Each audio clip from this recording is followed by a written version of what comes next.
I fondly remember this time we got invited out, a few of us priests invited to visit a family with 5 young children. And they promised us a lovely evening with slow-cooked ribs, fine wine. How can you say no to that? Now, I love the gift of hospitality, especially when it's being extended to me. And so there we were, we drove off to visit this family and arrived in the driveway. Getting out of the car, I went around back to get one of the gifts, a box of chocolates for the kids. And then out of nowhere, these 2 little ninjas jumped out from the darkness with swords and lightsabers attacking me. And it was dark. It scared the living daylights out of me. So I ran to the house and I walked in the door, and there was one of my brothers already hunched over in the corner. He had been welcomed by this running headbutt. And there was this little juggernaut with flailing arms coming for me now. Now, I managed to sidestep at the last second, but I was thinking to myself, so much for this lovely evening. This is full-on war. And then, throughout the meal, I'm trying to eat these ribs with one hand. Meanwhile, with the other hand, I'm fending off all these little ruffians. And then after supper, there was no time to digest the food because it was back to the living room for a battle royale. Pillows were flying, and there were these little bodies being body slammed into the couch. It was crazy. And meanwhile, the parents were there, at a safe distance, sipping their wine, enjoying the whole thing. And I thought to myself, so much, here they are inviting us over for this lovely evening. It was a total setup. Now, seriously, I want to ask this question. Have you ever found yourself in the midst of a battle? And maybe like me, it was a total surprise. You weren't expecting it. Now, when I'm talking about being in a battle, I'm not necessarily talking about going off to war, though, of course, I am so grateful for and honor those who serve in our Canadian Armed Forces. Thank you for your sacrifice. But what I'm talking about today is the kinds of battles that we find ourselves in our homes, in our relationships, at work. So take, for example, work. You're in a meeting at work, and all of a sudden, somebody makes a comment, and right away, the temperature changes. There's tension in the room. The issue is not the issue. Just the other day, I was in a one-on-one meeting with a staff member, and they were just passing on some helpful feedback for me to be aware of. And right away, I found myself in this defensive posture. And I was trying to explain and defend, and the person said a few times, "Father, this is not about you. This is not an attack against you." And it's like, I know that, but why am I going into this fight or flight mode? Or perhaps the battle is in your own hearts, where you struggle secretly with the question, do I have what it takes? If people really knew, they would think I was a fake. I feel so inadequate. Or, I suspect with the ways that we're confined these days, being at home under the same roof, people working from home, snow days, that there's bound to be conflicts with your immediate family as we're in one another's space. And for those of you who are married, I think the battle is all too familiar. A word is spoken, it's misunderstood, the past is brought up, and next thing you know, you're either fighting or it's the silent treatment. I came across this powerful quote from John Eldredge. He's a pretty famous Christian author. He wrote the book Wild at Heart, and he says this: "You live in a world at war. Spiritual attack must be a category you think in, or you will misunderstand more than half of what happens in your marriage." Now, he introduces a new concept I haven't spoken of yet. The idea of spiritual attack. That there's a spiritual battle, or some refer to it as spiritual warfare. So in addition to all of those other battlegrounds at home, in the workplace, in key relationships, marriage, friendships, there is this spiritual battle. And it's not visible in the same way that those wars being fought off in the Middle East or wherever can be seen, but this spiritual battle is very real, and it has the power to take us out. We're beginning this new preaching series, as Father Alex said. It's called Worth It, and it's about the cost of discipleship. That those who are responding to this call to be followers of Jesus, that it's not always easy. It comes at a cost. And so we're going to be talking in these coming weeks, especially now through the season of Lent, about this cost of discipleship. But I promise you this: walking with Jesus in this life, no matter the cost, will always be worth it. And so today, as I've been talking about, we're going to be speaking about the concept of the spiritual battle. And this is just a quick recap. This is very normal, by the way. The spiritual battle, it is a normal part of Christian life. And in our Catholic tradition and in the Bible, you can look this up in Ephesians chapter 2, we speak of three enemies: the world, the flesh, and the devil. So, quickly, the world, this refers to elements of our culture, our society, that are hostile to Christian values, to Catholic teachings. Now, I want to be clear that there are some wonderful things in the world, in society, that we want to celebrate and that we want to work with. But make no mistake, we live in a post-Christian world. And so I like to have the awareness that it's as if we are living behind enemy lines, and to have that awareness as we approach this battle with the world. Secondly, the flesh. Now, this refers to that broken weakness that we have within us, that tendency towards sin. And if I'm honest, of the three, this is probably the one that I struggle with the most: the flesh. And finally, the devil.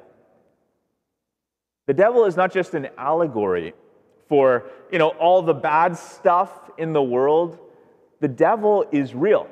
He is a spiritual being, a fallen angel that is in direct opposition with God. And the devil will do everything he can to attack that which is most precious to God, namely you and me, human beings.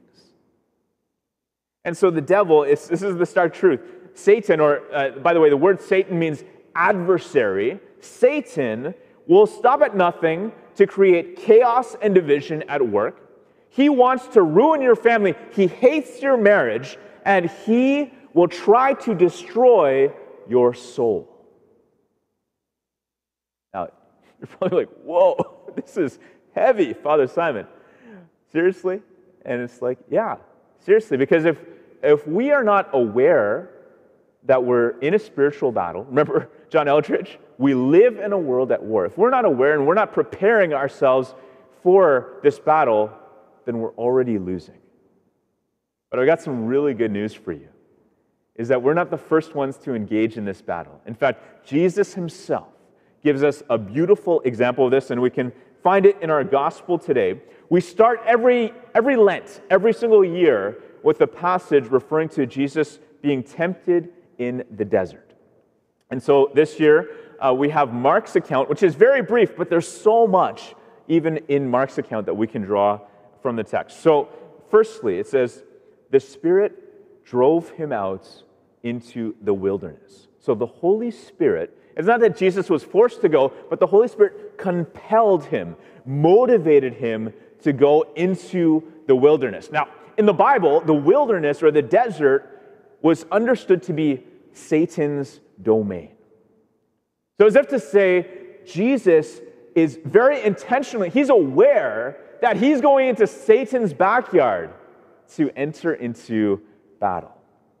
Now, I would not recommend that we choose to go after Satan and try and pick a fight with him or something like that. But the church gives us Lent every year, these 40 days where we too go into the desert. So there's this expectation that we are entering into spiritual battle. So I think my first point is this: be aware of the battle. Be aware of the battle. We live in a world at war. And I think this kind of secular or worldly view would be either to deny it or to avoid it. And I think of a few movies that express this so well. Maybe you've seen The Usual Suspects. Again, not recommending it. However, there's this great line in it that says, "The greatest trick the devil ever pulled was convince the world he didn't exist." Well, he does exist, and we have to be aware. Or another epic movie, The Lord of the Rings, The Two Towers, the second movie. There's this scene where they're trying to convince King Theoden that he needs to enter into battle. He needs to go to war. And he says this: "I will not risk open war." And Aragorn responds by saying this: "Open war is upon you, whether you would risk it or not." Open war is upon you. We live in a world at war. So be aware of that, because Jesus was very aware that he was in the battle. Okay, number 2, Mark says, he was in the wilderness 40 days, tempted by Satan. And in other accounts, we know a bit more from Matthew and from Luke. It says this in Matthew: he fasted 40 days and 40 nights. So what did Jesus do to engage in this battle? He fasted. Now, this is completely, again, against the secular or worldly thinking. If you're preparing for a battle, what are you going to do? Bulk up, strengthen up, get ready for the fight. Just a few weeks ago, we had the Super Bowl, and I was just picturing those football players. Man, they were probably eating and eating for weeks, carb loading, getting ready for combat. But God's way is the opposite. He actually says, deny yourself. Freely choose to go without. Now, as I say this, I want you to know, I can't stand fasting. I don't like it. I'm not good at it. I wish I didn't have to preach about it, actually. But it's so important. This self-denial can lead to self-mastery. Self-denial can lead to self-mastery and putting ourselves in that place of weakness freely to feel that and to say, God, I depend on you. You've got to come through to help me.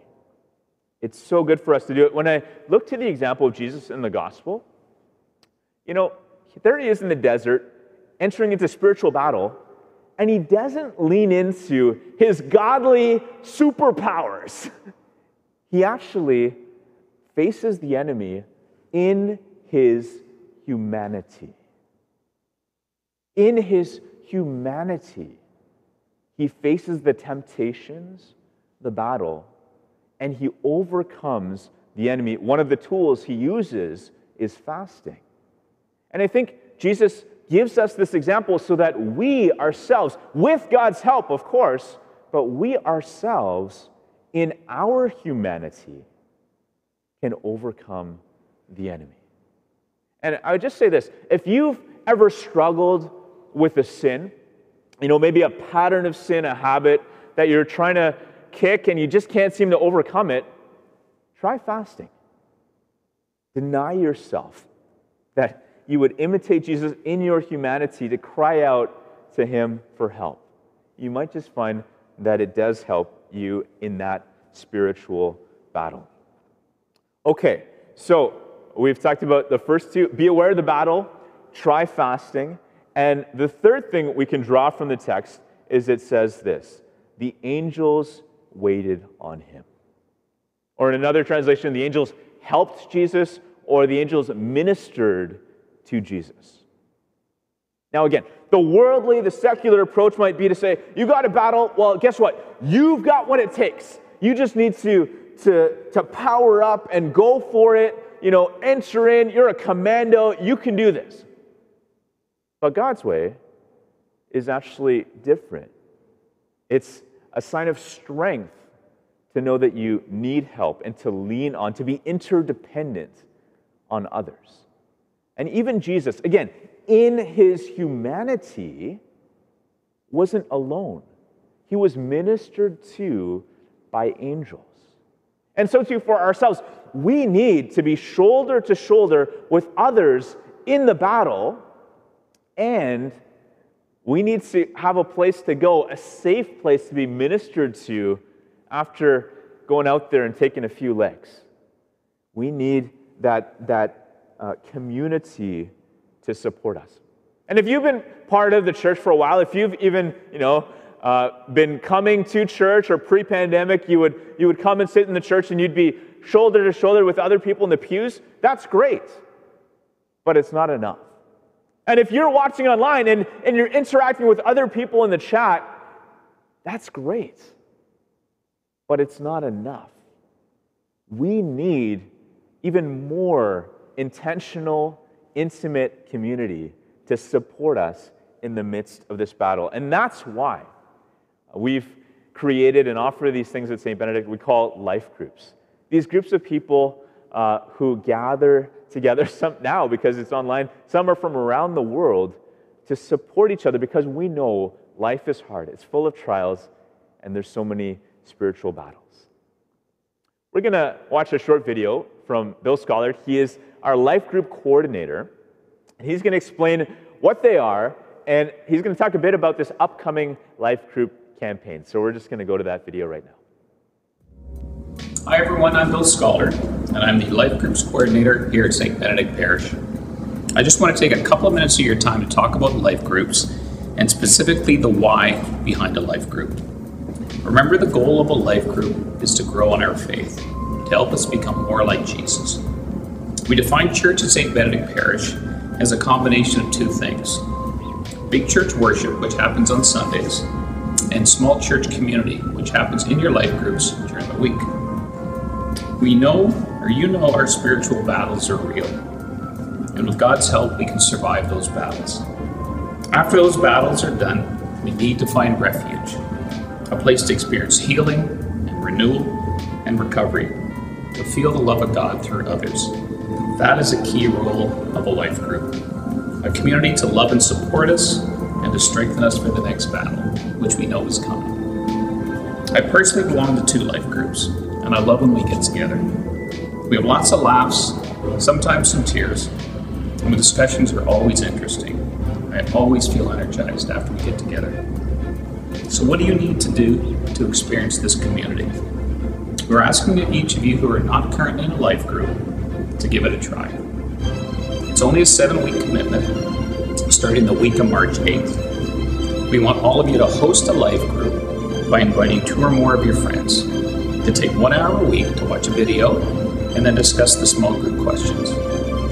If at the end of the 7 weeks you don't want to continue, that's okay. But I'm hopeful that it'll be a blessing to you and your group, and you will want to continue. So please do give it a try. We all deserve to be in a life group. We all need to feel the love of Jesus through each other and to share our love of Jesus with others.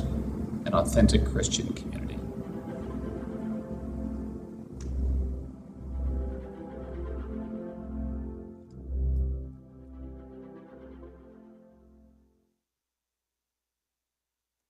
So I also want to personally invite you to join us to seek support in the midst of battle by trying a life group. It's the 7-week campaign. There's no commitment beyond that. It's just a trial to see what you think. And when I think of life groups, our logo, that image, you might picture those ancient soldiers, whether in Rome or Greece, where sometimes they would circle together their shields to protect one another. And that's what I think of when I think of life groups, this safe place of refuge to come together in the midst of battle. Now, if you've never tried one before, I appeal to you, give it a shot. You just might find that this is a game changer. And if you have, maybe you were part of a group in the past and it's no longer meeting, or COVID did a number on your group, well, I just want to invite you to try anew. Join us for this life group campaign where we can find this circle of support. Because, as Eldred said, we live in a world at war. And I would say a great way to respond is to be aware of the battle, to try fasting, and to seek support from one another. Now, I believe that this is such an important subject. I know it's heavy, but I've experienced spiritual battle in my own life. And just recently, a few weeks ago in early January, I found myself in this fog. Everything was unclear and confusing, difficult. Things were harder than normal. And it wasn't just me. There's other people around me on staff and elsewhere who were struggling as well. And there were these weird interactions in meetings, some kind of division, conflict. Externally, everything was going great. But internally, I was really struggling with self-doubt. And I was even entertaining thoughts of, maybe I'm not the guy for this season. Maybe it's time for me to call it quits and step aside for somebody else. And as this was all happening, there was other struggles, again, conflicts, and then one of our staff members, Chris, his truck was stolen. One of our beloved parishioners, Greg, his house burned down. And you might think, yeah, all of those things, well, that's just life. But it all happened within the span of a few days, less than a week. I tell you, I was really discouraged and confused. And it wasn't until Father Alex actually said, I wonder if we're undergoing spiritual attack. And as soon as he said that, it was like there was this clarity. I could see and understand it for what it was, this spiritual battle that we were in. And I'm so grateful for the gift of my little battalion, my squad, people like Father Alex and others who support me in those times of battle. And a few days later, we had a leadership summit where we gathered 130, 140 of our key leaders at this parish together over Zoom. And it was such an awesome moment of inspiration and love and community. It was a breakthrough.